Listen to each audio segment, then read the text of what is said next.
The Lord be with you. A reading from the Holy Gospel according to Mark.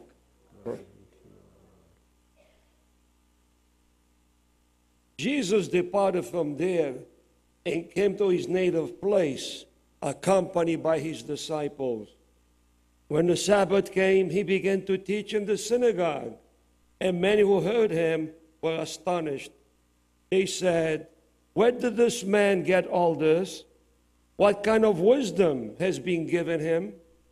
What mighty deeds are wrought by his hands?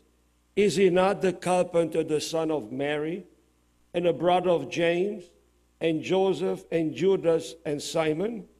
And are not his sister were here with us?" And they took offense at him. Jesus said to them, "A prophet is not without honor except in his native place, and among his own kin and his own house." So he was not able to perform any mighty deed there, apart from curing a few sick people by laying his hand on them. He was amazed at their lack of faith. The Gospel of the Lord. Praise be to you, Lord Jesus Christ. Today, the church honors a very special saint for me too, Don Bosco. Don Bosco holds a special place in my heart. On my early age, I studied at the Salesian school in Egypt, Cairo. We had the Don Bosco Salesian Church. Salesian came from the St. Francis de Sales, Salesian. And that's why they call them the Salesian institution.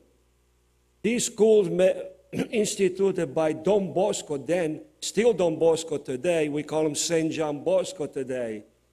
It was a trade school that he founded is to help these young boys how to get a trade and how to behave and how to come to Christ. Amazed did a great job.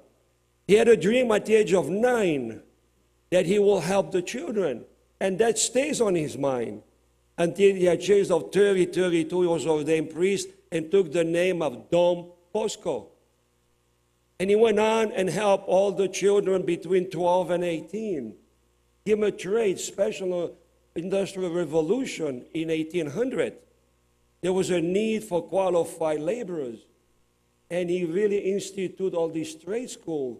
You can learn to be a carpenter, electrician, mechanic, plumber, you name it. He'll teach you those trades. Today he's counting more than 200 Don Bosco institution, trade school in the whole world, especially in South America. In Egypt, I believe they closed it after the major revolution. That's another story. But again, that leave me with a lot of sense of gratitude that I learned from him. I stayed 3 years on that school, and then we moved to Brazil. But again, it is a saint today we honor. He does so much for the youth. He's very, very special for the youth. He cared for the youth. He did all he could for the youth.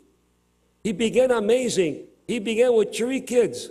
His very first, when he was a teenager, around 20, before he began ordained priest, he took care of 3 boys. He took them under his wings, tried to get them straightened out in their lives. After his ordination, he had another maybe 6 or 10.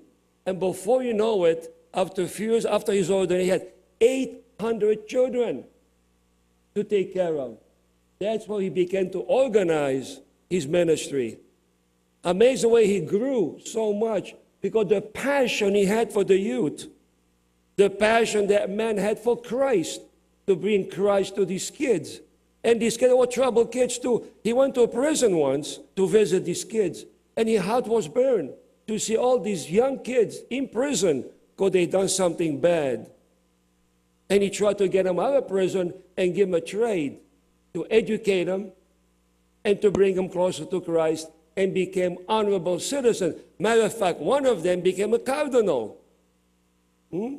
Therefore, you see how much we can do.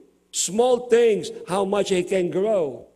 So today, as I honor him in a very special way, Saint Don Bosco or Saint John Bosco. We ask Saint Don Bosco to institute on our heart the love of teenagers, love of children, the love that we have all these kids. We have a youth group. We have all these youth around us. We have our own young children at home. It is how we care for them and see through to their lives. And one day they might learn a trade or go to college or become children of God. Amen.